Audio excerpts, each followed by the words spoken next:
From the Alvin and Rosalie Sarachek studio, PBS Kansas presents Kansas Week. The race for the governor's mansion in 2026 is already taking shape. A familiar face announces he's back in the running. What's driving his return? Also, another Kansas community says no to a school bond. As more districts faced similar funding challenges, we ask what's next for these students and their schools when the money doesn't come through. But first, unease in Old Town after two women are assaulted in broad daylight, allegedly by the same man. The attacks have businesses and workers calling for more security. Is that the answer? We'll talk about these stories and more on this edition of Kansas Week.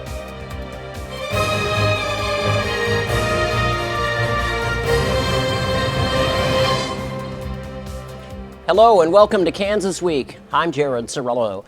Heightened concerns in Wichita's Old Town today after two separate assaults on women Monday evening, allegedly committed by the same man. The brazen attacks have left many shaken. They're prompting renewed calls for enhanced safety measures in the popular district. KAKE's Kate Devine has the latest on the investigation and the community's response. I was leaving work in downtown Wichita at Main and Douglas a few nights ago, and there was a homeless man just wandering in traffic, clearly not sober or not in his right mind, and he tried to get in my car while I was driving by slowly. Elizabeth Cochran says she's never experienced anything dangerous in Wichita until a few days ago. She wasn't hurt, but it shook her. That's the first incident I've ever had in Wichita, period, of anything dangerous ever, so I was a little shocked. And Cochran's story isn't isolated. On Monday night, two women were attacked just blocks apart in Old Town. Wichita police say a man first approached a group of softball players outside River City Brewing around 6:30 Monday. When a woman in the group said she had no money, he punched her in the shoulder and ran off. Less than an hour later, he approached a woman sitting in her car at the Quick Trip on East Douglas. After she refused to give him change or a cigarette, he struck her car, then punched her repeatedly in the face, neck, and shoulder.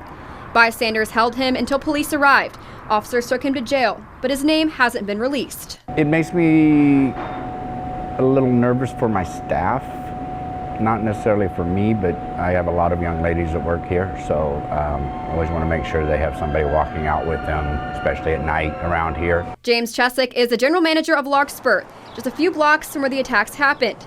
He says security is an ongoing concern. We would definitely love to see more police presence. He says police have been helpful, but with fewer officers physically present, he relies more on cameras and community vigilance. I feel it does help quite a bit.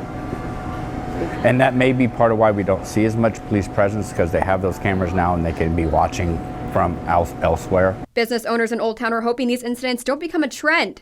While there's concern, many say they've seen improvements over the years, but say it's always important to be aware of your surroundings.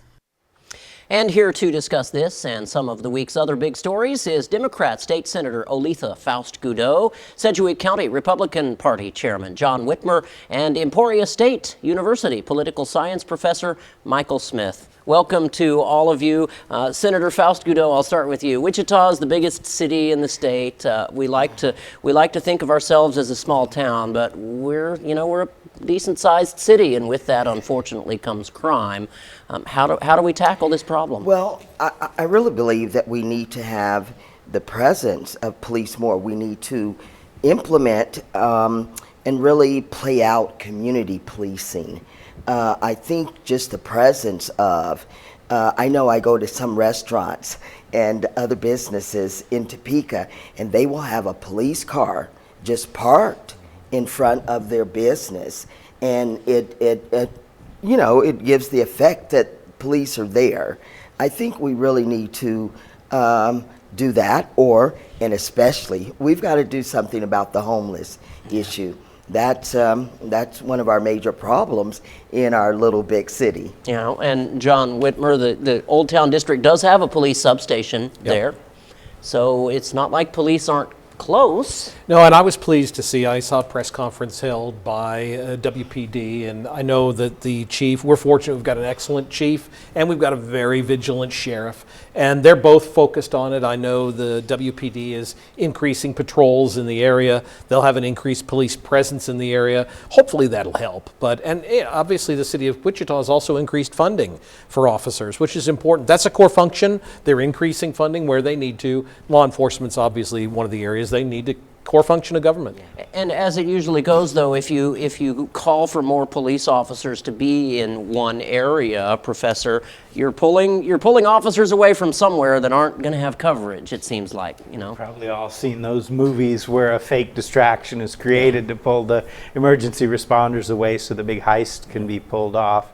I just wanted to speak about the homeless issue very briefly, Sure. Because I've experienced that. You go to the local park and now it's a homeless encampment, or you want to enjoy yourself in Old Town, and we have that instinct to say, could we clear the homeless out?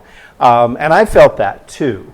And there are right ways and wrong ways to help, but we have to remember that until we make that commitment to mental health care, substance abuse care, and affordable housing, speaking of what you just said, if you clear the homeless out, just like the police, they're going to pop up someplace else. So we've really got to roll up our sleeves and dedicate ourselves to this. I want to say this about the homeless issue. We keep thinking that we need to address those issues, but a lot of the people who are unhoused, they don't go for those services because they feel that they're going to be incarcerated. They feel that they can't bring their animals with them. And so we need to do what it's like in the Bible. Take them as they are. Bring their animals with them. Allow them to do what they do as they're getting those services. Yeah. Governor Laura Kelly has escalated the drought declaration, placing Sedgwick, Harvey, and Reno counties in an emergency status now.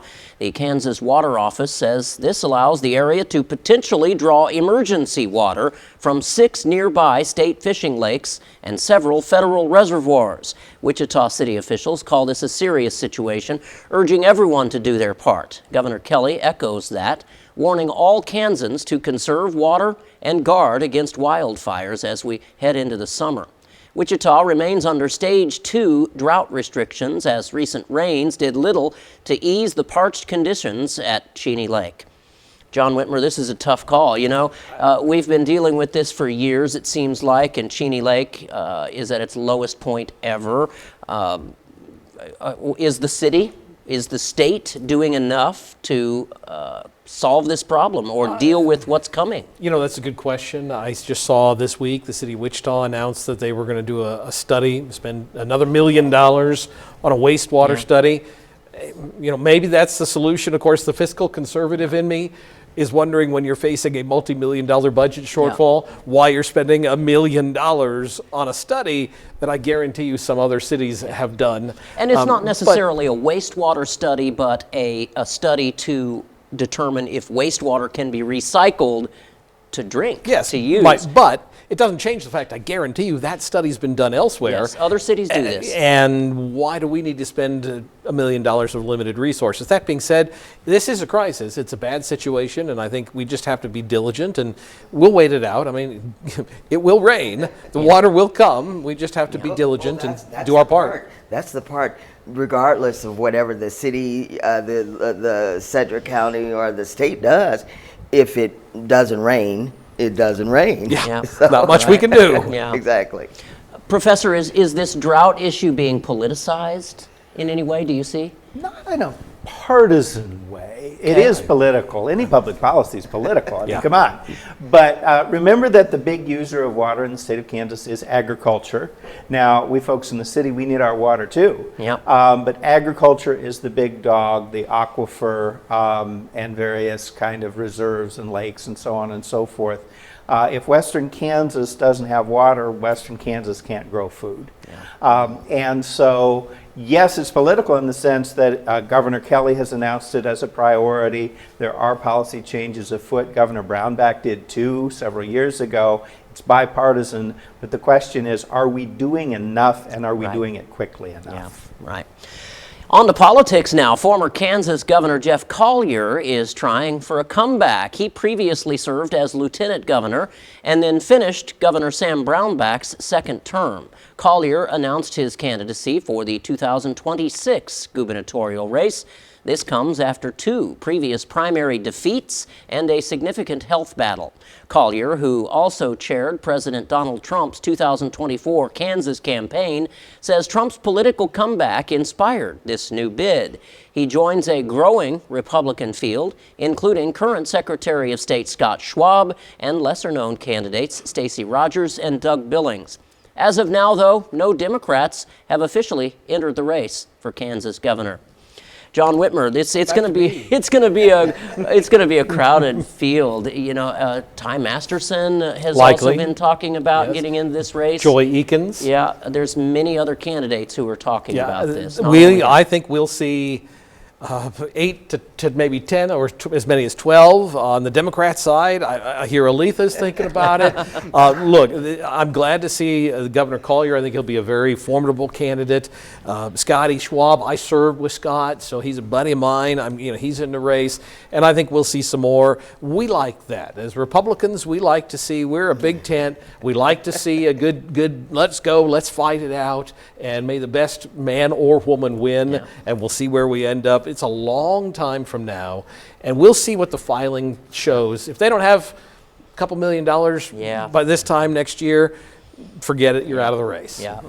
Okay, Go ahead, Senator. So there are some Democrats talking about running for governor. They're testing the water right now. I'm sure you will soon hear an announcement from a few Democrats running for governor. But I want to say this about former Governor Jeff Collier. Yes. He and I served together in the House of Representatives. Nice guy. And then we worked together well when he was lieutenant governor and governor. But I think all of these races are going to depend on the passage of Senate Bill 4, the bill that eliminates the 3-day grace period to mail in your ballot, unless the Secretary of State's office does a better job of sharing that with the voters, that their ballots must be in by 7 p.m. So people aren't aware of that yet. And so some of your strong voters, like people with disabilities and senior citizens that mail in the ballot, the Postal Service is running slow lately. So it's all going to depend on voter turnout. Yeah. Professor, this is your bread and butter. Tell me what from an outsider's perspective, what's the governor's race shaping out to be? We're, like John Whitmer said, we're still a long way out here. We're ways out. Yeah. Well, I agree about the money piece and the balloting. And then on that balloting piece, where you're likely to see these laws really shift in election is in a low turnout election. Right. It's likely to be a relatively small number of ballots, but if it's a super close election, and sometimes Republican primaries are, it could still tip it. It's going to be interesting to see what the Democrats do. Democrats in Kansas have developed this pattern of having one figure that they kind of rally around. Back in the day, it was Kathleen Sebelius. Yeah. Now it's Laura Kelly, who's a friend of Kathleen Sebelius. Is there somebody coming up that the Democrats will rally around? Because with so many candidates in the Republican race, this has happened before. It happened in 2018. They could divide up the vote or arguably nominate somebody that's not their strongest candidate from a base building perspective and leave an open lane for the Democrats, but there has to be a Democrat in that lane. So that's one of the big questions. A strong Democrat, all right. Once considered a potential gubernatorial contender, Kansas House Speaker Dan Hawkins is also announcing this week that he's vying for a different statewide office, insurance commissioner. The Wichita Republican is the first to file for the position, citing his 3 decades in the insurance industry. Hawkins says he plans to advocate for Kansans on cost of living issues. He hopes to succeed current Commissioner Vicki Schmidt, who has not yet announced whether she will run for re-election. Senator, I'm sure you know Dan Hawkins. Tell us about this one. I just saw Speaker Dan Hawkins yesterday at a groundbreaking event, and he kind of shared, and he's announced. I still don't know what Vicki Schmidt is going to do, the current. I think we all know what Vicky's insurance going to do. commissioner. And he has that background. I'm sure he can raise the money. But what's going to be interesting is when you are a legislator and you go from serving at the state house to another position, it's like we all know you. Yep. And so it's going to really depend on, if he was nice to other lawmakers during that time. Yeah. So we'll see. What's Vicky Schmidt going to do, I John? think it's the worst kept secret in the building that Vicky Schmidt's going to run for governor. Yeah. I don't know what her path is necessarily, certainly in a primary. And as for Dan, I love Dan Hawkins. I will be fully supporting Dan. I think he's a fantastic candidate, and I wish him the best of luck. And I think anyone who wants to go up against Dan Hawkins is in for a serious fight. So all right. I think Dan will do a great job. Yeah. Professor, what are your thoughts? I have a button in my office collection that says not running for the governor of California 2003. Yeah. Maybe we need to do Kansas 2025 for Right. that. Yeah. But I think obviously it makes sense to seek a different office like insurance commissioner because of what's happening with the gubernatorial primary. That office used to be so low profile. Right. It's kind of rubber stamped, Yep. rate requests from the insurance industry, some constituent work, and then Kathleen Sebelius. Yep. And she completely reinvented that office. And they do a lot of now constituent work. It's not as high profile as Sebelius, but with people that have individual disputes over insurance, it's really a constituent service driven office. And so whoever is going to do this job, if they're going to do it well, needs to be devoted to that kind of politics. And we can't deny that the single most important thing with insurance these days is skyrocketing premiums and rates. Yep. Will Dan Hawkins be able to do anything about that? I think that's it seems to be the question. Oh, we could do Medicaid expansion right now. Okay. I opened up I a doubt different that's can going to there. happen. We'll move on. Schools now. Goddard is the latest Kansas school district to reject a major bond issue. This one was for nearly $200 million. It failed by 500 votes. Goddard joins Wichita, Mulvane, Ness City, and others where voters this year have said no to more school funding from property taxes. For Goddard, the no vote stings with over 1,000 new students expected in 4 years. Parents warn classrooms are already overcrowded. The bond was targeted for aging infrastructure and to address the growing student numbers. And the story mentioned that Goddard joins a growing list of no votes. Hayesville, though, just passed theirs, so it seems like a hit and miss. Well, both of those are in my old house district. I'm very familiar with both. One difference between Goddard and Hayesville. Hayesville was much smaller and much more targeted. I live in the Goddard School District. The story that you referred to spoke about not entirely what the Goddard bill was, or the bond was asking for. More than half of it was on stadium renovations, stadium improvements, track fields, press boxes, LED lighting. There was a lot of things that didn't affect the classroom. And when you're asking for $200 million and you have a 34% reading efficiency rate, I'm sorry, I think voters like myself voted no because you're not delivering a quality product and we're not going to give you any more money until you do. Yeah. Senator... Well, I voted yes for the school bond here in Wichita, USD 259.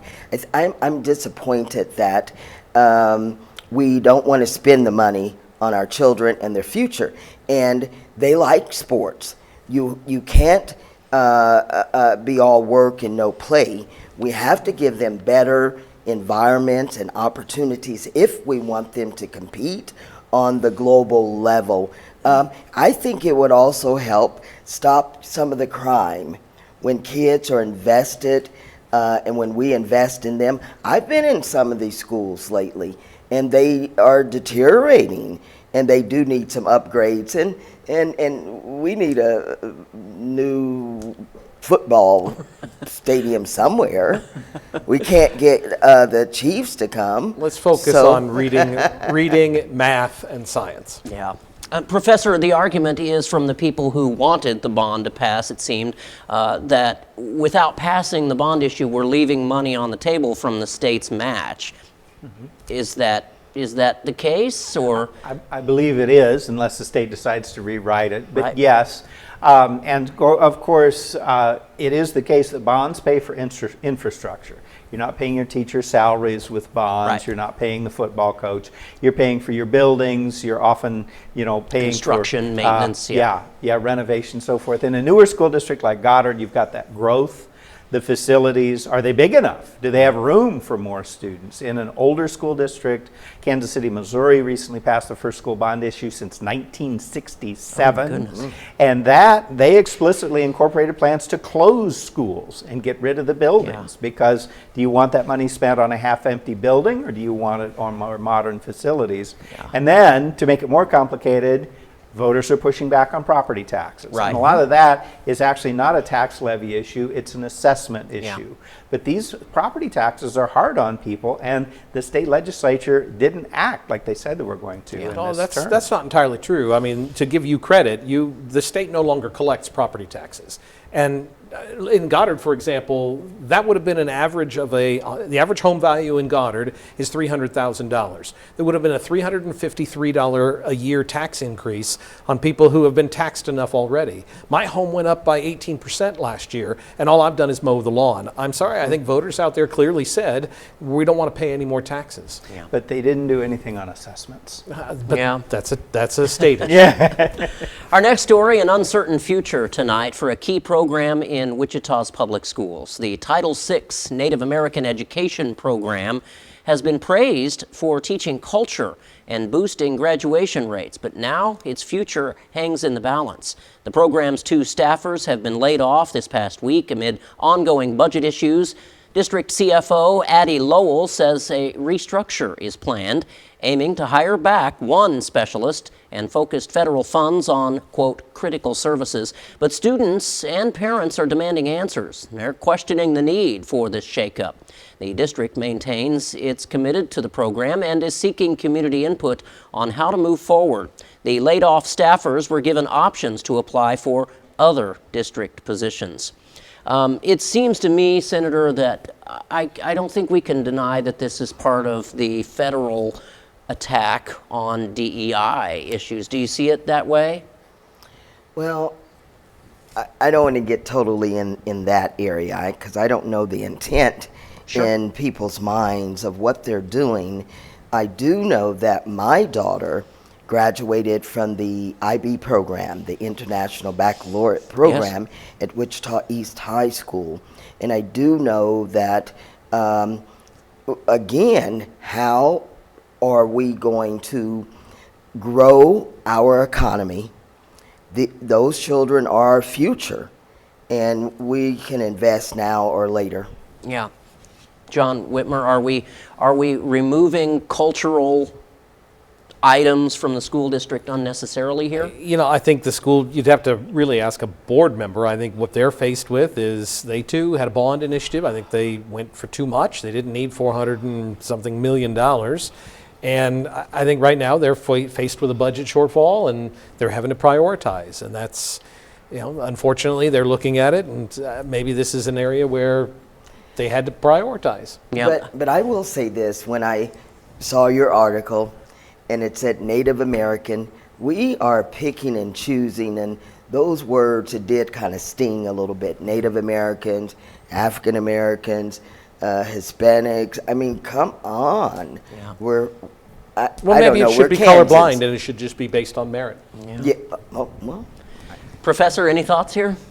The big question is if this is purely about money or if there's kind of a preventative thing, particularly with federal grants, which are going to have more conditions that it's not to be used for DEI. A lot of times what schools do is they use local money for these sort of core functions, teach reading, teach math, pay the teachers, pay the light bill. But then when you have programs like outreach, or DEI, if they're still able to do that, or what have you, often that's where you bring in the grants. And those grants are going to have more restrictions on them or go away, and maybe this is kind of a preventative measure. I don't know. Yeah, that's what I'm wondering, if it just seems like the district is worried about losing federal funding or some sort of funding if they don't make these changes. So, Our last story today, a major setback tonight for Wichita's long-awaited return of passenger rail. Hopes for the Heartland Flyer line to expand into the air capital, a goal for decades. It's now facing a serious threat from the south. The state of Texas is considering defunding its portion of the existing Amtrak route. Experts say that could derail Wichita's plans, but Sedgwick County Commissioner Pete Meitzner remains hopeful, telling Cake News he believes Texas will resolve the issue, citing ongoing positive communication with KDOT and federal rail officials. Oklahoma lawmakers are also lobbying Texas to keep the vital rail link funded. The story mentions vital. Is it vital? We've been talking about this passenger rail link for decades now, and you've been around Kansas, this area, for a long time. Tell me your thoughts here. Boy, I would love to have passenger rail too, but I don't know if that's going to happen. Yep. There was a vision during the Biden administration to expand rail quite a bit as an alternative both to flying and driving. As it is, the heaviest rail corridors in this country are along the East Coast. Right.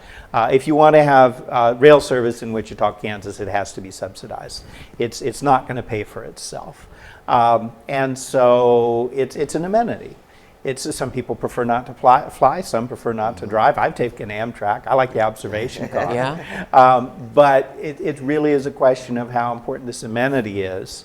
Most of the heavy service of rail in this part of the country is moving freight. Yeah. Senator, Well, I was talking to Representative Tom Sawyer the other day, and he actually rides the train.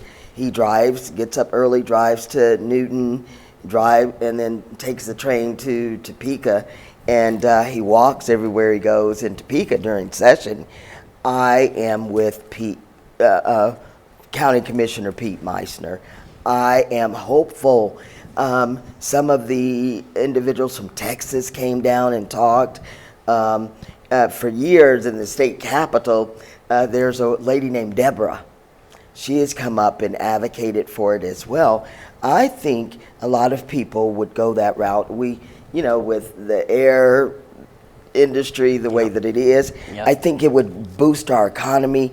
I am hopeful. I'm going to be on the Pete Meitzner bandwagon. John Whitmer, you get the last word with about 30 seconds. So 10% of the annual operating cost has to be covered by Kansas in the first year. By year 6, it has to be fully funded by the state of Kansas. That's $38 million a year. The average ticket price based on the riders is expected to be 16,000 passengers, which means that's a $2,300 per ticket that taxpayers are going to subsidize. That's according to the Kansas Department of Transportation. It's a boondoggle. It's a taxpayer boondoggle, and we can't afford it. Yeah. All right, that's a wrap for this week. Thank you so much to Oletha Faust-Goudot, John Whitmer, and Michael Smith for joining us today. And thanks to Cake and KSN News for sharing their videos with us. I'm Jared Cerullo. We'll see you again next week.